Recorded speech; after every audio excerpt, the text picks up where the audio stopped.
Check. What do we have here? Oh, What is this beautiful so this thing? is something I want to put on our core menu. These are tostadas, inspired from my unhealthy love of Taco Bell's Mexican pizzas. So I'm guessing this is chicken, this is Beef. or pork. Oh, beef. Okay. Yeah. This is tostadas. Tostadas, yeah. Not like a traditional Mexican tostada. Okay. A little more beefed up, a little bit more fusion. So just something for the table while we pod. Do you still think for some people unaware of like the Mexican cuisine, like there might be some confusion of the dishes? Like what's the difference between a burrito and this is kind of like a burrito, right? Yeah. Here in the Philippines, Yeah. for sure. For sure. Yeah.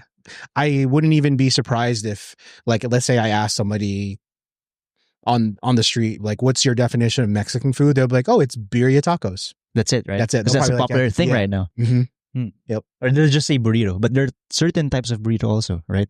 Yeah. Deep fried burrito, the chimichanga. Chimichanga. Okay. You got your classic just bean and cheese and rice. There's a soft taco. There's Yep, a soft taco is a taco, but yeah. okay. Yeah. Oh, dude, to kind of tie into last week's pod and debate over how to pronounce croissant or De La Riva. De La Riva. Yeah. Our good friend Jay Swanston sent us a nice little voice message. I want to play it on the pod, okay? Right, listen to your latest podcast. Your pronunciations of words cracks me up, but I think that might be an American thing. Croissant is how we say it in England. We say croissant and not croissant because, we respect the language. And graham cracker, what the fuck is that? It's spelled Graham. So It's I Graham, know- right? Yeah. Graham. it sounds like the Philippines say Graham, but in England we call it Graham. But let's face it, you guys do butcher certain names like Craig Jones. It's Greg. It's Craig Jones. But yeah, it's definitely bloody Graham cracker. There you know what that is. Shout out to Jay, man, for his input. How do you say graham cracker? Graham. Graham? Guys, how do you say graham cracker? How do you say graham cracker? Yeah, what is it? How do you say it? How do you say it? Graham? Graham. Yeah. Oh, see, they didn't even know what okay, Graham. Yeah, so I guess I'm wrong. I guess the only reason I know because Vince McMahon. Yeah. It's McMahon, not McMahon. Ah, okay. See, so watching as a kid wrestling. So you say I Graham. guess, Yeah. Yeah? Graham. How do you say Craig Jones? Craig. But I used to say Craig also. Craig. Craig. But I guess it's Craig, right? Am I Craig. Yeah, Craig. Yeah. Am I butchering the English language? Who knows?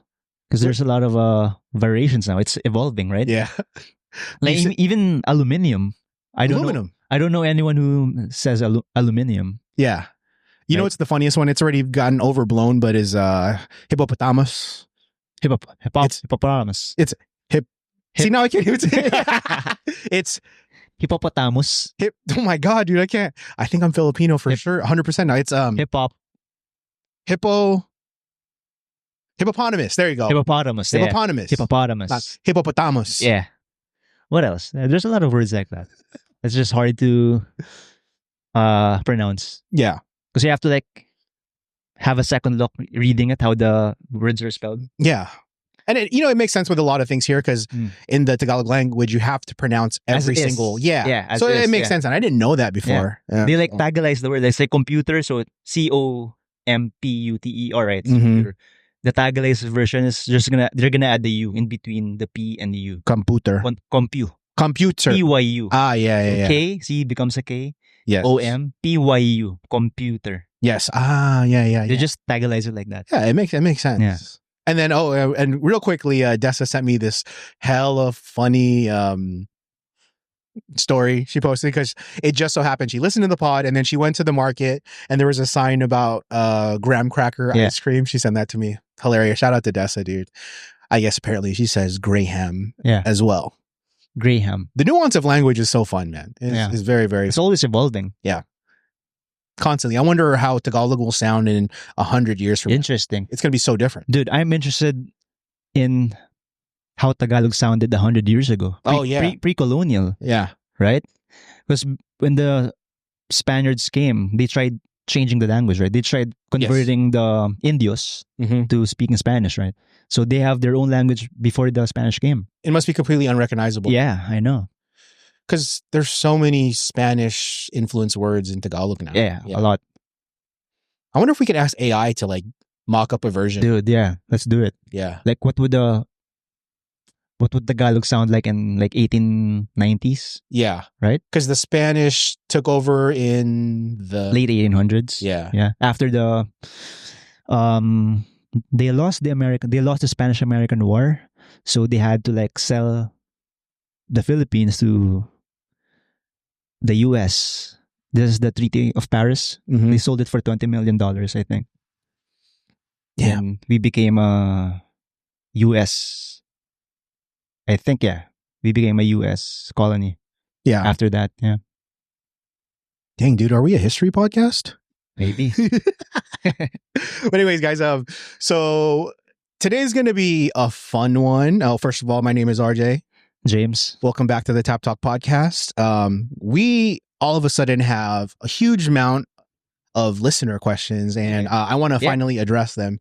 So we'll go through them today. Let's see where it takes us. Yeah. Do you want to start now, or is there anything you want to talk about off top? You can go first. All right, let's go. Let's go then.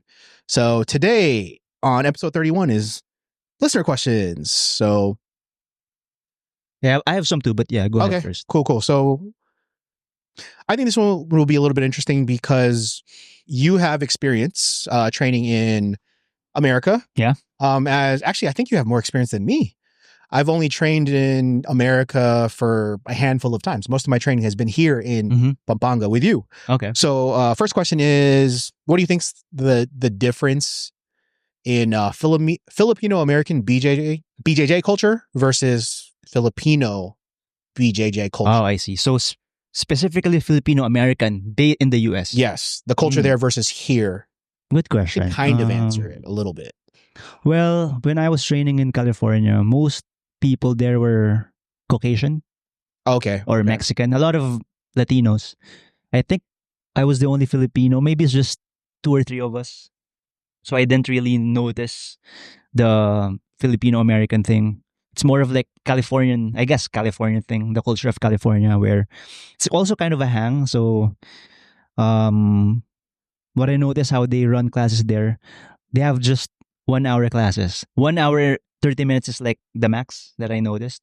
Most of them are an hour, sometimes 45 minutes. So I guess it's more because I guess they're paying the rent. Yeah. They want to make most of the time.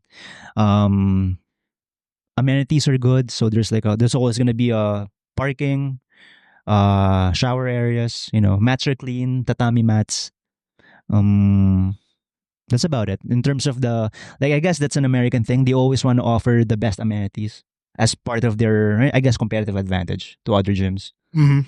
So I guess especially if you're in a big city like LA, you have to have parking or at least access to parking, right? 100%. Yeah. Because everybody drives. Everybody drives. Yeah. Everybody drives. And I haven't trained in New York, but I would imagine it not being a problem in New York because most people commute anyway. They ride the train, the bus, or they ride their bike. So having a parking is not that important for them. What else? That's about it. I guess it's the amenities thing. Yeah. Which, comparing here in the Philippines, we're getting there. I think most the top gyms they have access to parking. They have great amenities like access to a shower area, clean mats, of course, tatami mats. So the difference of mats. So the tatami mats is what you see in if you watch IBJF competitions, those nice mats. Yeah, it's kind of like that. Same quality. Nice. So thick mats. You can throw people like judo throws. It's not gonna be as painful as like puzzle mats. Which is a bit stiffer than tatami mats. Man, you actually inadvertently answered one of the questions. Yeah, which one? I do want to answer the culture thing, but one of the questions was a listener was wondering how hard the Sunset Valley mats are versus other gyms we've trained in.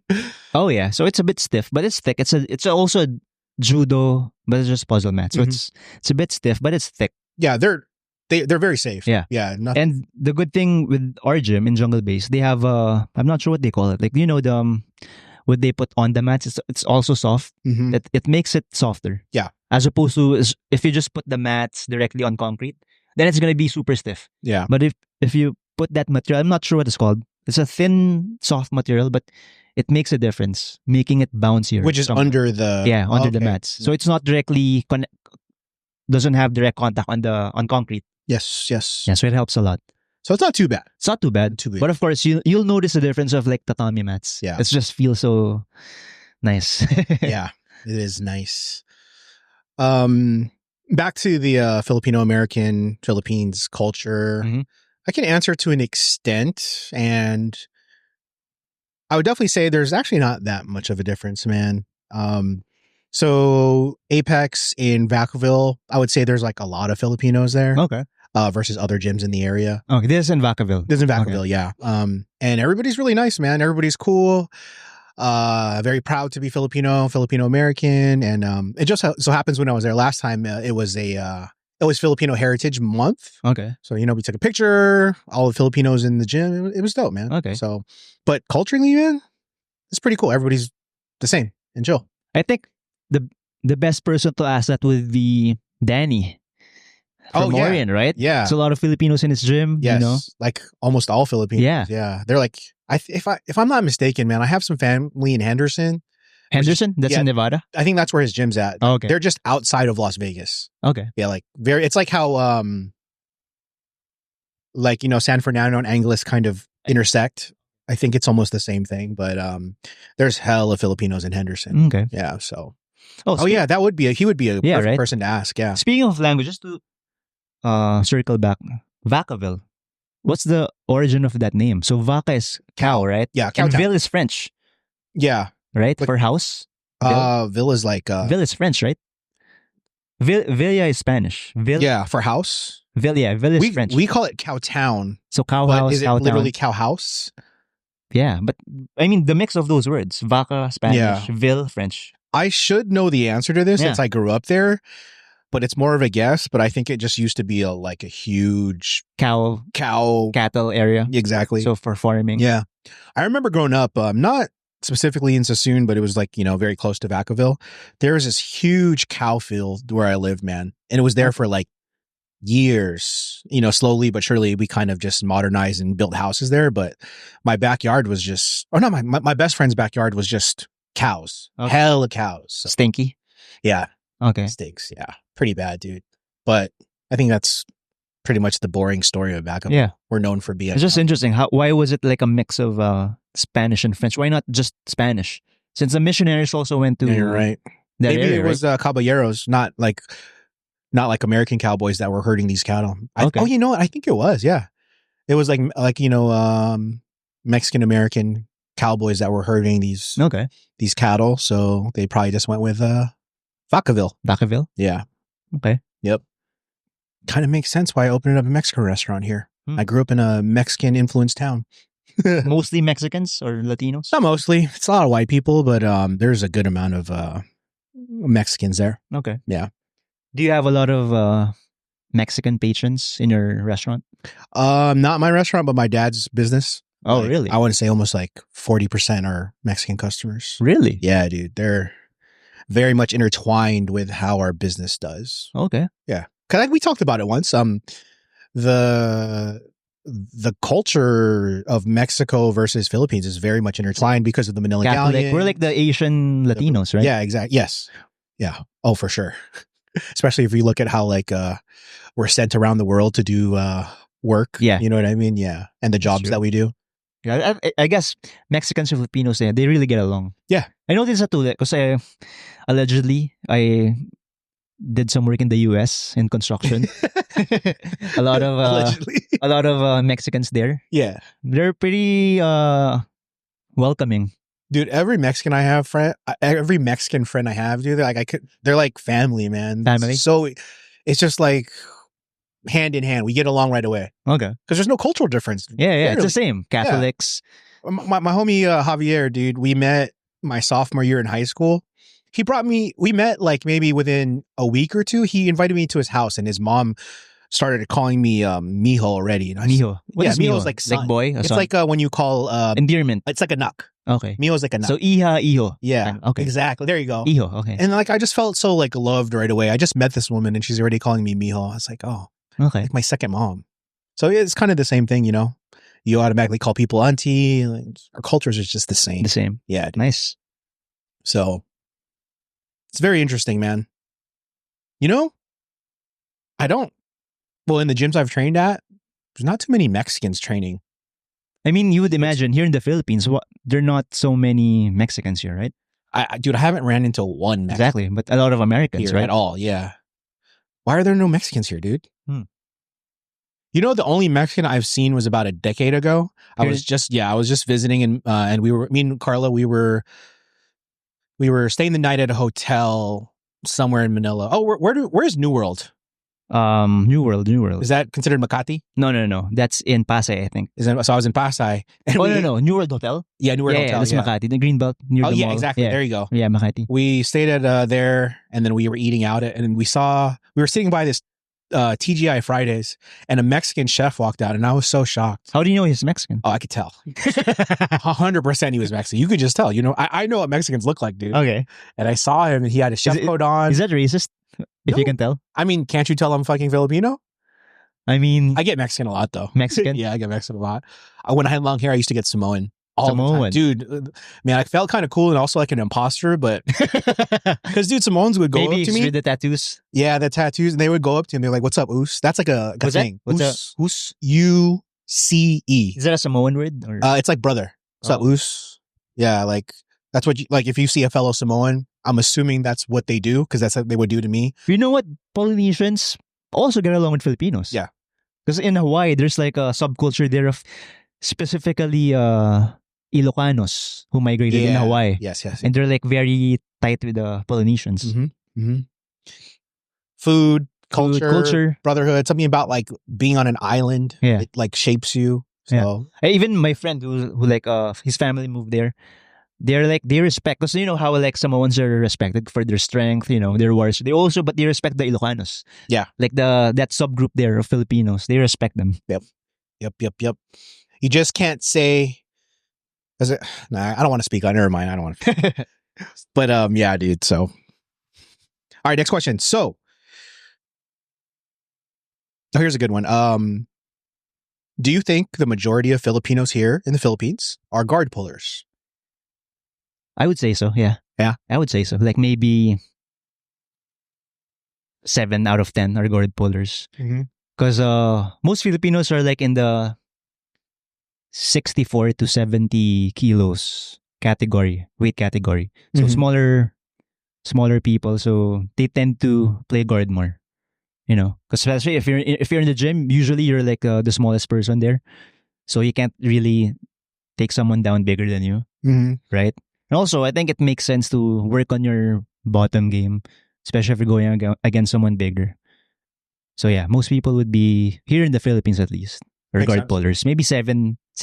But of course, they can also pass. They can also do top. But I would say naturally, they tend to gravitate towards playing guard. So pulling guard.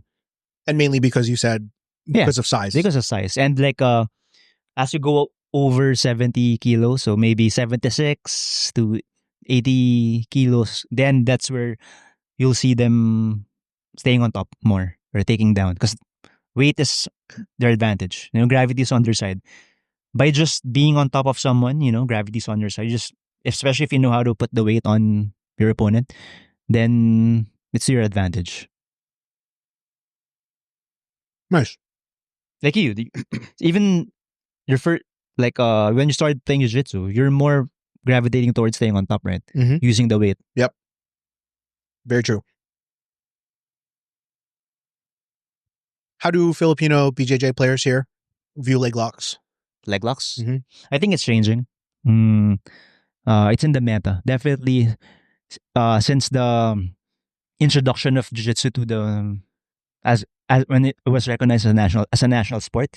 So the rules there are leg locks. So you have to, especially if you want to compete internationally, you have to learn leg locks. You know, attacking, defending. So yeah, it's changing. So we're getting there. Yeah, we're there already. I think we're there already. Okay. Especially Kyle. Yeah. That guy has a foot fetish, man. Here's a really good one. Someone wants to know when the time comes, whenever the time may be, who will promote you and JR to black belt? Definitely our professors. So Prof. Carlo, Prof. Ralph. Or at least they're the people I want to promote. So Me. at Atos HQ in Manila. Yeah. That's where it will be done. Nice. Of course. Dude, I said HQ, dude. That's like very Kapampangan, huh? That's Kapampangan? I thought it was like Portuguese or Brazilian. I don't know. I thought like maybe. Because like how do you pronounce this? Wait. Oh. I'll write it down. Okay. How do you pronounce this? Late. So in Spanish or whatever. Late? Yeah. In Late? Portuguese, that's leite. Leite. So if there's a TE. That's leite? Leite. There's a TE. Interesting. So Lucas Leite. Okay. This one. How do you pronounce this? So this means fight in Portuguese. Fight. How do you pronounce that? Lute? Luch. Yeah. Dang, dude. If it's like Luch. If there's a IS, so like the currency of Brazil is I forgot. So anyway, if there's an IS, this, how do you pronounce this? REIS. Just guess. Raise. Heish. Oh, because of the R. Duh. Yeah. R and the I. If it's an IS, Heish. Heish. Oh, okay. Like that. So interesting, right? So Kapampangan's are Portuguese then. Maybe. Like I read somewhere, I'm not sure if it's true.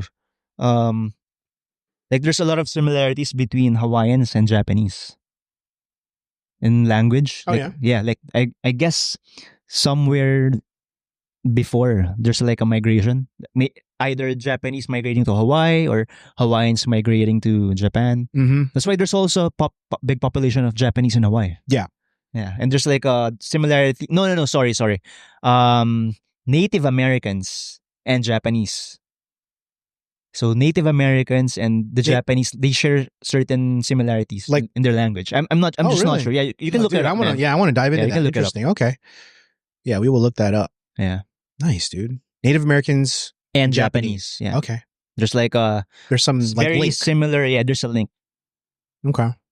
So maybe someone somewhere migrated somewhere, All right, guys, we're going to go into the deep end since we're already here. This is a really good one. Go ahead. How do you get better at BJJ? I have the same question. Yeah. How to get better at jiu-jitsu. So I guess this is more of that's a general thing. Yes. Just how to get better. So I guess you're a day one jiu-jitsu. You like that. You really like that a lot, but you feel like everyone's so better at you because everyone's been training for a while and it's just your first day. So how do you get better at jiu-jitsu? Okay. Yeah, unfortunately, just showing up to practice doesn't mean anything at all anymore. So, previously that's like the common thing to say. Yeah, just show up, keep training. But I think it's not the case anymore. There's a lot of people training 5 years, 10 years. How they look at jiu-jitsu is the same. There's no evolution. So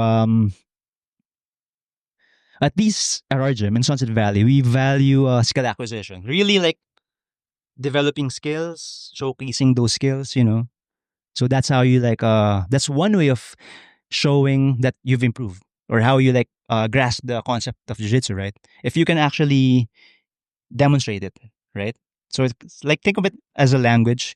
If you can speak the language, if you can communicate with it, or for me, the best way of looking at learning a language or understanding languages, if you can be funny in that language, that means you really have that grasp of that language. Mastery of the language. Yeah. Oh, that's good. I like that. So if you can understand the sense of humor, if you can make someone laugh in their language, and then you have a grasp of it already, right? Yes. So conceptually, you know your way around the words. So same with jiu-jitsu, if you can demonstrate it, apply it to use the concepts, then you understand it. You have a working understanding of it already. Okay, so our trainings will always be focused on that skill acquisition.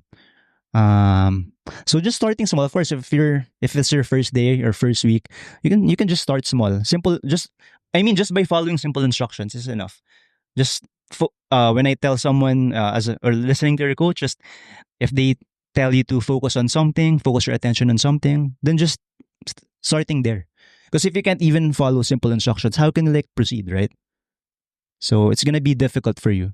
So yeah, start by just following the simple instructions and work from there. And then work on just using that analogy of the language. If when you can be funny in the language, so in jiu-jitsu, when you can apply the concepts with more experienced students, then you know that you're already getting there. Yeah. Improvement wise. Yeah, good question, man. That's like well, yeah, that's good. I don't want to ruin that. Yeah, agree. Do you have any other inputs? I guess it's just no. I'm answering the question based on if you're a day one guy. Yes, right. 100%. So there's no point of like adding to that because it's just gonna confuse you more. Mm-hmm. So just start by following simple instructions, dude. Even there are higher belts that can't even follow simple instructions, right? Yeah. So start there. Yeah. If you feel like you are in a good school, you just need to trust the process, trust the coaches. Yeah. Right? And you're gonna be given that opportunity anyway to try it out. You know, you're gonna be given the chance to work on the things you want to work on. Yeah. Okay. Nice. Yeah. Nice. So let's piggyback off of that then. What do you think white belts need to know to get the most out of training then? Oh, so you're getting specific now. Yeah, okay. let's go deep now. So I guess the context of this question is how do you make the most out of the day-to-day training, right? There you go. That's way better. Yeah. More of quality. Yes, sir. So the first one, very general, like day one. This one, let's say you're training for a month already. Mm-hmm. You're already following instructions. Mm-hmm. You know, you're like doing what you're told, exploring at an appropriate time. So now, what should I do or what do I need to know to make the most out of training? Okay, good question. So, again, following simple instructions. So that's the first one. I think that's the most important one, especially for a beginner, day one. Next would be you have to set an intention every practice. So this is where mindfulness comes in. So you're not just gonna willy-nilly every training, or you're not just gonna let your instincts take over. Because if you just follow your instincts, you're just gonna gravitate towards what you're good at, or what you feel like what feels natural. And that's also good to some extent, but not for learning. Because when you want to learn, you want to get comfortable getting uncomfortable. And that uncomfortability comes from trying new things, So, yeah, setting an intention. So, especially, for example, you're working on something. Let's say, what you're saying, I'm a guard puller or you're a guard puller. Now we're going to do wrestling. Yeah. So, if the coach doesn't direct your attention to that, then naturally, you're just going to pull guard. You're just going to concede. Someone takes you down, you're just going to concede, right? Yes. So it's the coach's responsibility, my responsibility to set the intention. I want you to set your attention on not allowing the guy to bring your hips down on the mat. But at the same time, I want you to force his hips on the mat. So now there's going to be an exchange there where you're not going to concede the takedown, but you're going to attack the takedown. So even if you're a guard puller, just because of that instruction, and I want you to set the intention of you're not going to allow anyone to bring your hips down. So that's what I mean. So we're going to do workout. We're going to do takedowns this week. Your intention should be not allow anyone to bring your hips down, right? Yes. So it's just something like that. So setting an intention, not just in every practice, but in every exchange. So let's say you're in a dogfight position, not half guard, but I mean, this guy is having a hard time taking you down. You're also having a hard time taking him down. So you have to be present at that moment. Because if you're not, that moment of not being present, he can like take you down, right? Yes. So you have to be present every moment, every exchange. Yeah. Nice. So that's how I would answer that. Yeah. Beautiful.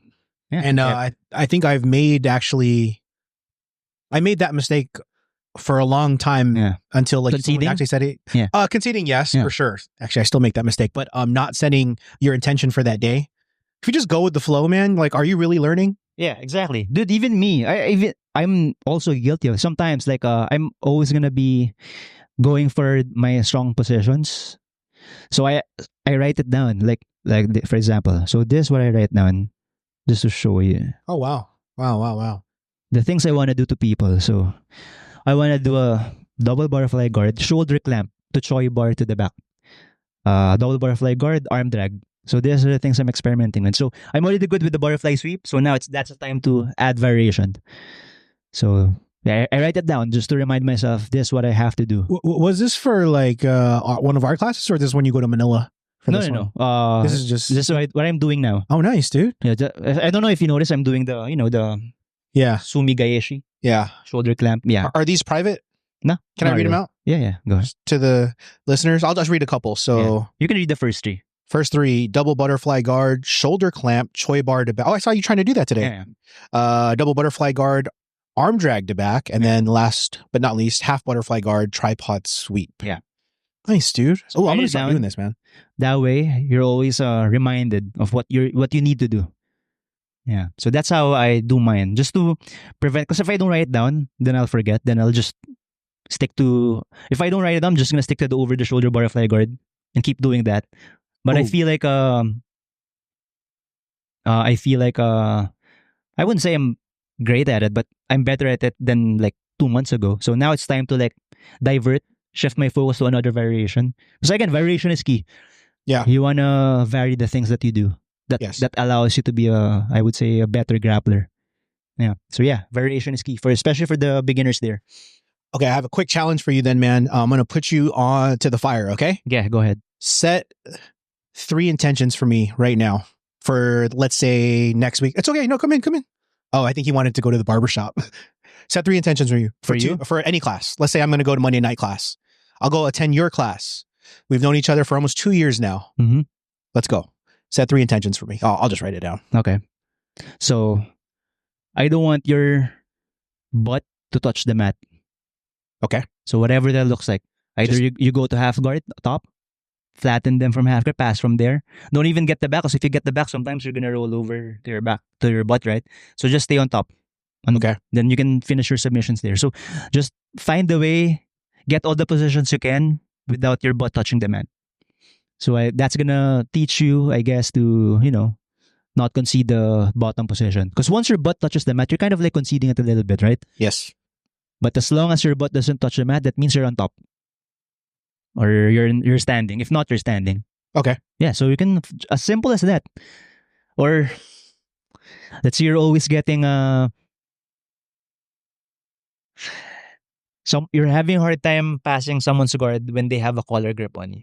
Yes. So just set an intention of not allow anyone to get a collar grip on you. Just focus on that. I'm not gonna let anyone get the collar grip. If they get you, break it right away. Don't let them get comfortable getting the collar grip. Okay. And now you'll notice it's easy for you to posture up. You're more postured up. They can't get your head. That means they can't butterfly guard sweep you. They can't pull you in a triangle, arm bar you, because you're too postured up. But of course, the guy in the bottom, they're gonna try to sweep you, try to get double pants. But yeah, just starting small like that.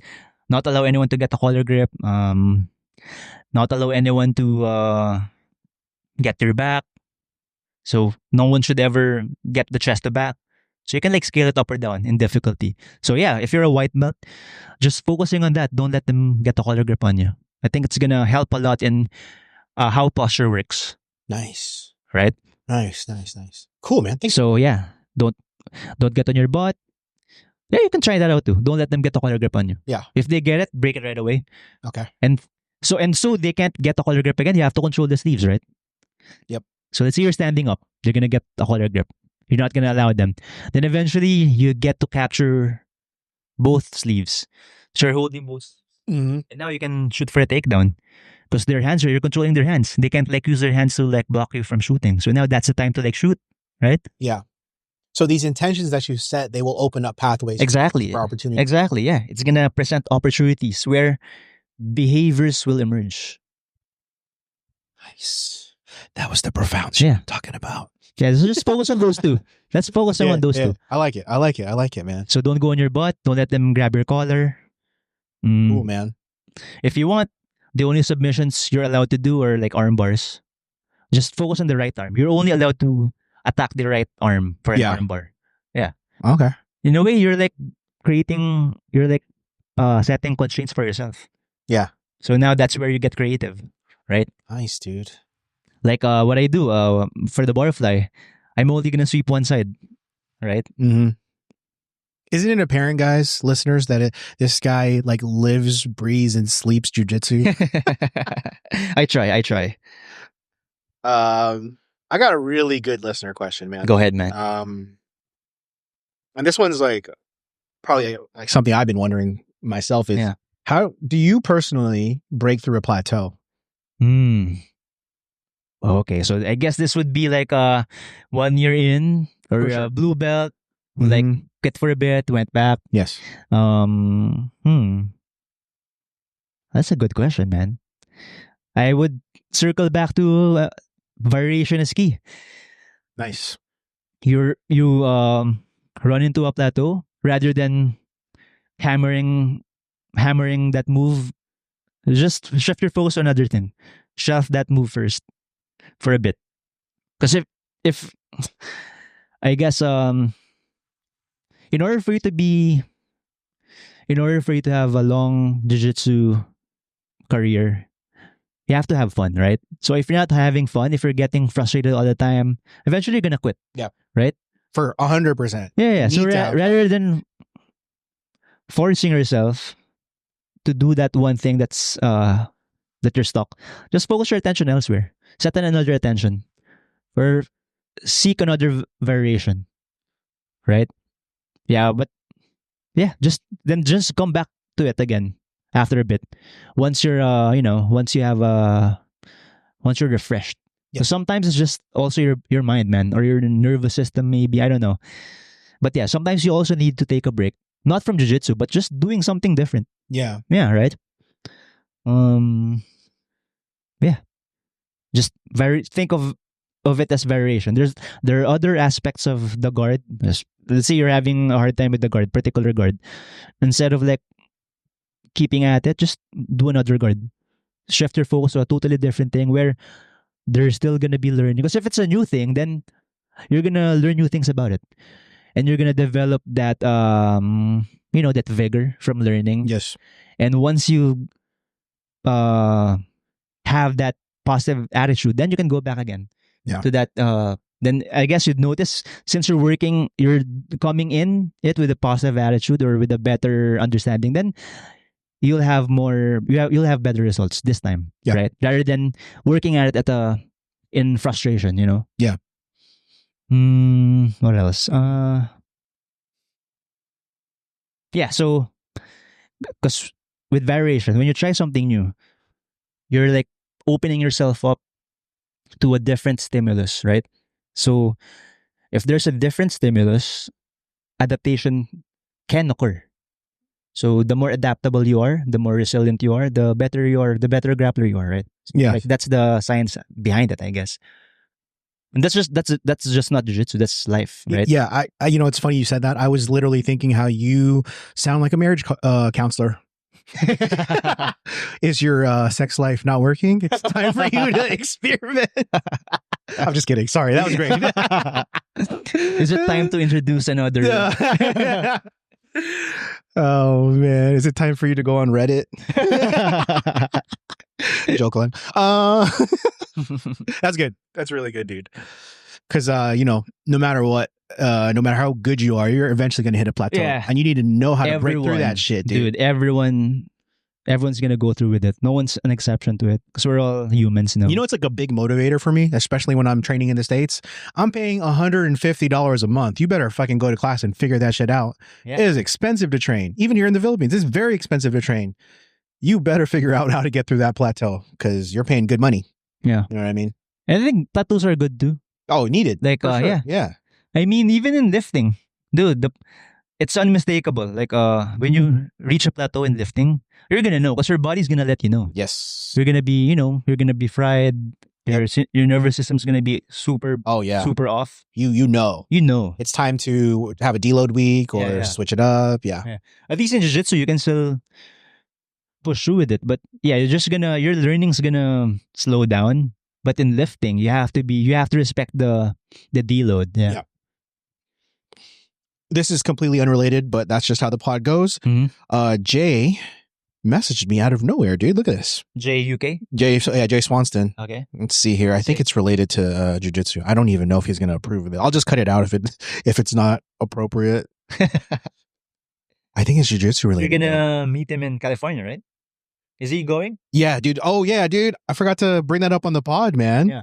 He is. So I'm headed to California in about a week and a half. Okay. How long are you gonna be staying there?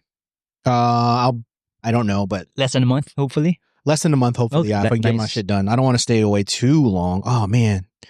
I think he unsent it. So Carla's gonna be running. Yeah, she'll be running the ship, and then it's not there. Never mind, guys.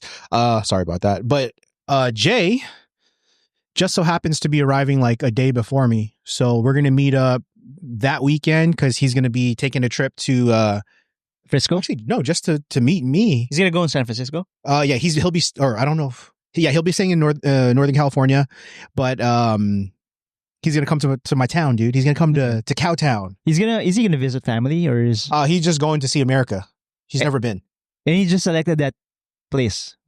North.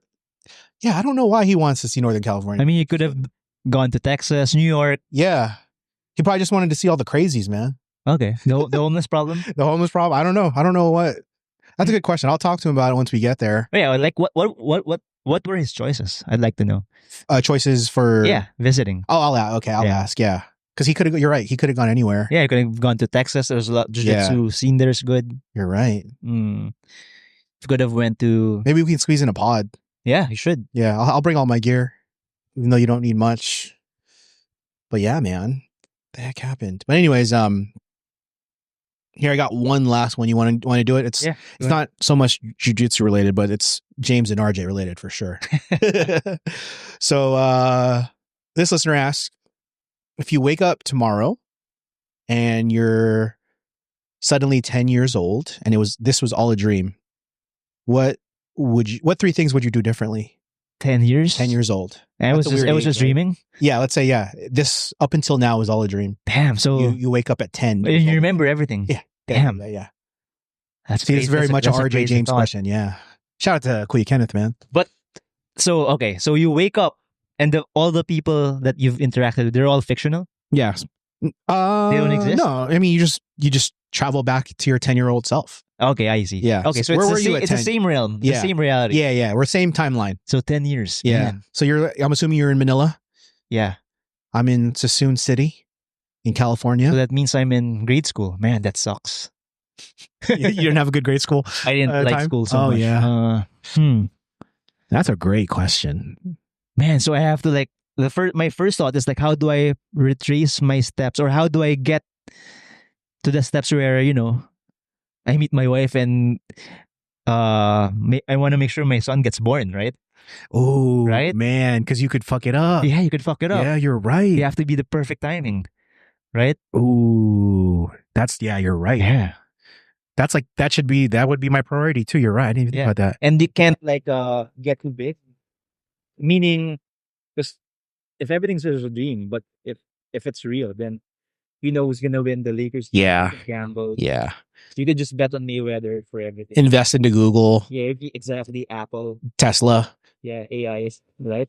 And so you're gonna get so rich, someone might try to assassinate you. Yeah, you have to find that sweet spot because you also can't pass it up. Yeah, you can't pass it up. Fun. Yeah, where you're gonna forget. Yeah, right. Shit. So what would we do differently, man? Would we just fucking be boring and the same? Yeah. I'd be for sure. You know what even sucks even more? You can't even train. At least for me, where I was living, because you can't drive. There was jiu-jitsu where I am, but I'd have to go all the way to San Francisco, which is it's impossible when you're 10. That's 25 years ago. I'd be doing karate, wasting my time. What do I do differently? For sure. Yeah, I'd try my best not to go to school. Yeah, because what's the point when you already know everything? Just run a business right away. You'd have to find a way. Yes, stocks. Yeah, you have to convince your dad. You can't get too big. Yeah. I think that's it, because once you get too big, a lot of opportunities will present itself, Yeah. where you might stray the path of getting here, right? Mm-hmm. So you can't even save people that you've lost. You can't warrant that, right? Ooh. Nah, man. Because You're gonna create a butterfly. that ruins your path to Tyler. Right? Dude, we can't do anything. We're constrained. Because we love our life. See, if we didn't love our lives, Yeah. then we'd probably just like, fuck it. Yeah. You know, like I'll change everything. So how do we ecologically get to this point from that? Man, dude, it's so limited. We'll essentially be living the same life, just with more knowledge. Man, just imagine how bored you would be as a 10-year-old. And you have all this knowledge. Yeah, because it'd also be weird because like your peers are 10 years old. You can't like have a relationship with a 10-year-old girl. Like your maturity level's like, so that won't even work. That's a good question. I don't know how to answer that question. Me neither. But that's a good question. Something I'm gonna think about today. Dang, dude, what would I do differently? I'd run away for sure. Like a little bit. So when did you meet Carl? In the US already, right? I was in the US. Yeah, I was So like, even your trip to the US, it has to be perfect, right? Yep. Can't mess And it what up. if your first meeting she doesn't like you? She wouldn't like me. It's gonna affect everything in Yeah. the future, right? Yeah. Now you have to force her. Damn, going back in time is not as fun as people make it. I'm a time traveler. You have to be the death. Yeah. Time traveling can only be for people who hate their current lives. Yeah, Yeah. that's somewhat true. Yeah. Wow, how blessed is that? Or someone who just thinks about all of this as a game. It has to be a game for them. Yep. Right? Yes. And isn't that kind of crazy? People really do like view their life like that. Yeah. Yeah. Man, dude. That was a good question. That was a very good question, man. So, did you have any couple user questions? Yeah. Did you have any? Oh, those were the ones? Okay, nice, dude. I was pondering on something purely like based off of how training has been. Oh yeah. I've Let's talk about it. noticed Yeah. you've completely got rid of our time clock. Yeah. Is that something you want to talk about? Is Yeah. that okay? Yeah. Dude. So for example, today we just got done with training. I only had 3 rolls today. Yeah. And I'm like, Spent. oh, dude, I'm spent. It went a 5-minute basic roll with you. Mhm. And then you made me roll with Brian twice. The first roll was 10 minutes. Yeah. And then the last roll was 13 minutes. Yeah. And then this is not knowing when he's going to stop the clock. I'm just gonna tell everyone when everyone's done. Yeah. And you said something really interesting. You were like, it kind of feels close to like a fight To the death. Yeah. And it does. And I think your jiu-jitsu, I wouldn't say it's better, but it's different. And again, different is different because it's kind of like a variation also of jiu-jitsu. So when you're, if all of your interactions with jiu-jitsu or your live sparring is constrained with time, then how you perform will always be in accordance to that time. So if it's a 5-minute round, Yeah. you're gonna play around with that in mind. 5 minutes. You just have to win in 5 minutes. So 10 minutes, right? But if it's no time limit, I guess that's where like the true skill comes out. I would say. Because now you're not thinking about time. There's no time. Even if you pass my guard, even if I pass you, I still have to submit you. Yeah. Yeah. Right? Or even if you get submitted, you're still gonna restart because the coach hasn't said time's up, right? Yep. So I could have. I was just testing. I tried it out a week ago. I did it with select students. So I just partnered them up. Regular sparring. I'll tell you when to stop, and immediately the way they grapple is different than when there's time. So Like- did you notice that with me and Brian today? Yeah, for sure. Interesting. Yes. Okay. Definitely, you're not gonna go all out. Yeah. Your sub defense is gonna go up.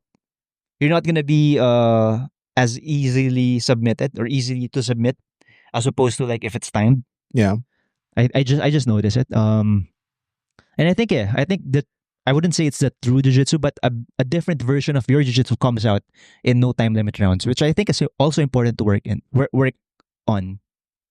I was listening to Keenan Cornelius actually. They do like no time limit rounds in Legion. Oh yeah. They do 1 hour rounds What the fuck?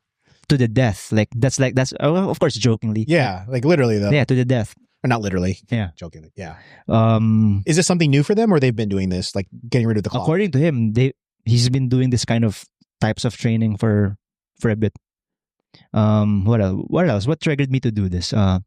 Because I was filling out, like I was opening it up to some people, and they're like, their reaction is, "What? Oh, let's not do that," or they're like intimidated right away. Yeah. So that's why I'm doing it only with select students. Okay, so I think 3 weeks prior when I was in HQ, so I was rolling with Prof. Carlo. So it's just a 5 minute round. This is just an open mat. So we did the first round, 5 minutes. When time was up, he said, "Let's go another one." So we were in half guard. He was on top. When I was looking at the clock, okay, it's over. Then he said, "Let's go another round." So we stayed on the same spot. We continued. So we did the 10 minute round. So okay. so I was like, "Oh shit, this guy's trying to kill me," or at least that was the initial one, because I was ready to stop, at 5 minutes. But when he said another 5 minutes, okay, so this is a different thing now. So now we have to be more, defensive. We have to be more precise. You can't go all out right away. And then did a few more rounds. Then we did another round. Then he said after 5 minutes, he did another one. Oh. So we did 2 10-minute rounds. And dude. I noticed like, oh, I have to do jiu-jitsu differently in this case, right? So instead of like constraining it to 10 minutes, I just did no time limit, at least in the gym, what I'm doing. And I noticed how people are grappling differently, which I think is also important. They have to know the difference between a 5 minute round and a no time limit round, which I think, yeah, I like what I saw, especially for the white belts, the new ones. Mhm. Very, very good. If you had to put yourself real quickly into the mind of Professor Carlos's head, Mhm. what do you think it was where he just made the decision to like, let's go again? Was Yeah, it something he was trying to work on? Or I think- this is like a mindset he's trying to adapt as well? Yeah, maybe it was just because we don't see each other that much. Okay, So, okay. and also, I guess it's a fun role. It's always a fun role when we go against one another. Yeah. And maybe, yeah, he's just trying, because he's a black belt. He wants to practice 10-minute rounds. Maybe that's also the case. Who do you So- also consider a fun role? You don't have to pick anybody in Sunset. Marco Choa. Marco Choa? Yeah, man, it's a fight to the death with Yeah. him. And it's not like that with everybody, obviously, right? No. But for you guys really just go at it. Yeah. When's the last time you rolled with him, man? In Liwa. Oh, yeah, Liwa? Okay, yeah. Yeah, but ever since I was a white belt, it's always a hard role with him. That's just how you guys always been. Yeah, Nice. I like that. Yeah, of course, Carlo, Ralph, yeah, Marco Choa, my favorite roles. My favorite role right now is just with Brian. Nice. I love rolling. That's good. Yes, Yeah. man. So you can always do the 10-minute round. So even let's say I'm not in Saturday, in open mat. So the rest can do the 5 minute or whatever they want or whatever GR decides. Mm-hmm. But you guys, you can go no time limit. Yeah. Just decides whoever wants to quit. Oh, I'm done. That's it. Yeah. Or just it's up to you guys. Whoever, you can quit whenever you want. It's crazy. Even just like the energy exchange, this sounds so woo, but like, so It's different. dude, on our 13-minute round, the last one, dude, you could just feel we were like out of moves. We were just trying to survive. Like, it's just a different thing. It's a different man. feel. Yeah. Yeah. So it's pretty cool.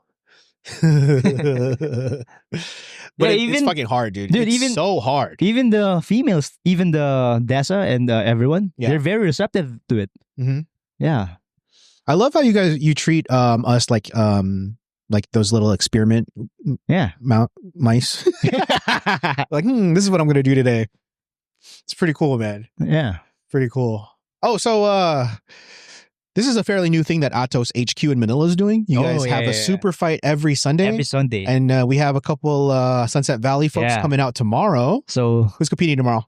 little Gabriel, Yay. Dessa, Brian, and Michael. So 4 students from Sunset Valley gonna represent. Nice, dude. Yeah. So is this like you guys have like the point system? Yeah, everything? there's a Like, you can see your referee. point. Oh, no. Yeah, there's coaches. You can. So it's really a mock competition. That's so smart, man. So if you're gonna, especially those competing in pants, this is a great exercise. yeah. This is where you really can work on your techniques, work on the stuff you've been working on, under pressure. Mm-hmm. Like your opponent is really gonna try to beat you too. Mm-hmm. He's being coached, you're being coached. There's a referee, so it's really a competition.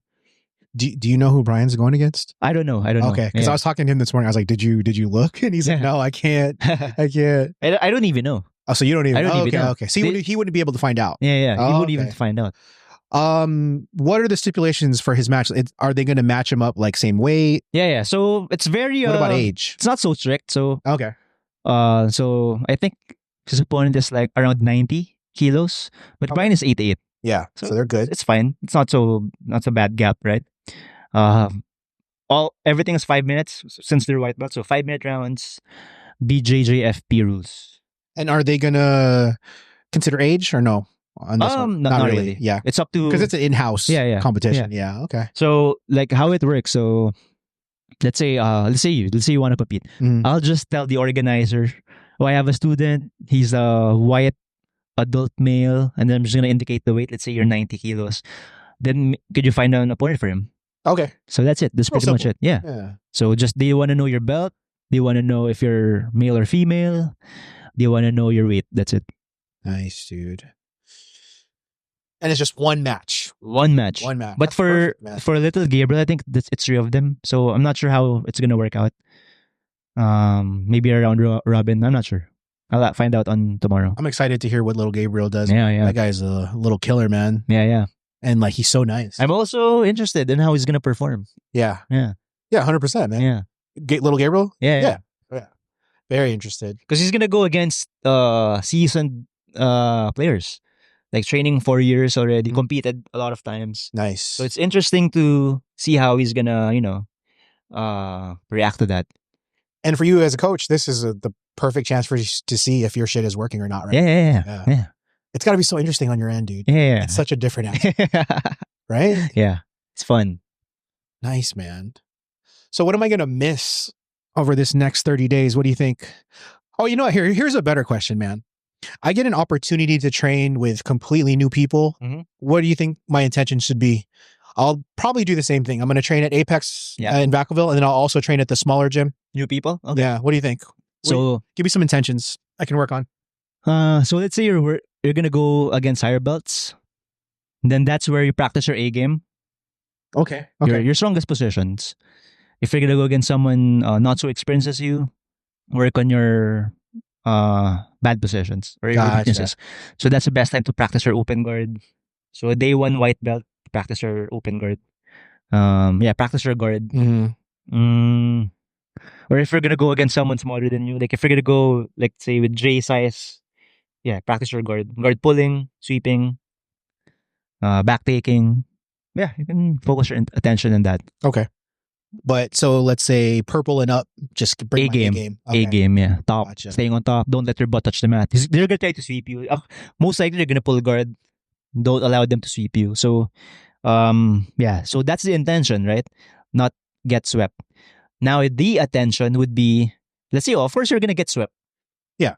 But of course you're gonna be able to roll with them again. So now, how you got swept, what were the grips? So focus on the grips. What was the grip on you that caused that off balance, caused you getting off balance? So maybe address those grips. Focus on the grips. Maybe it's a feet position, So your intention is not to get swept. Now focus your attention on the limbs, on the grips.